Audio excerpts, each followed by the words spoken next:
сенің өткен өмірің жазалауды емес, одан мән табуды күтеді. Көп адамдар әр күнін өткенге өкінумен өткізеді. Неге бардым, неге айттым, неге кетіп қалдым деген сияқты. Бірақ сіз өткеніңізге бүгінгі күннің позициясынан, бүгінгі күннің тәжірибесінен, бүгінгі күннің білімінен, бүгінгі күннің даналығынан қарап тұрсыз. Өйткені бүгінгі күнгі сен өзгешесің. Яғни бұл бүгінгі күнгі сені мен кешегі күнгі сенің кездесуі.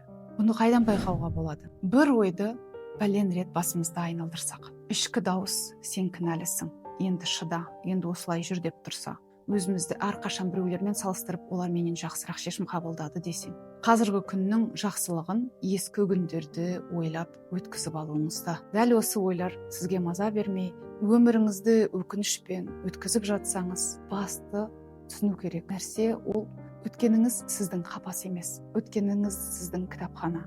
Сіз тек қана ол беттерді бір оқып шығып, ол жерден үйренетін, өзіңізге деген бір керемет сабақ болатын сәттерді алып, ары қарай жаңа беттерді жазу.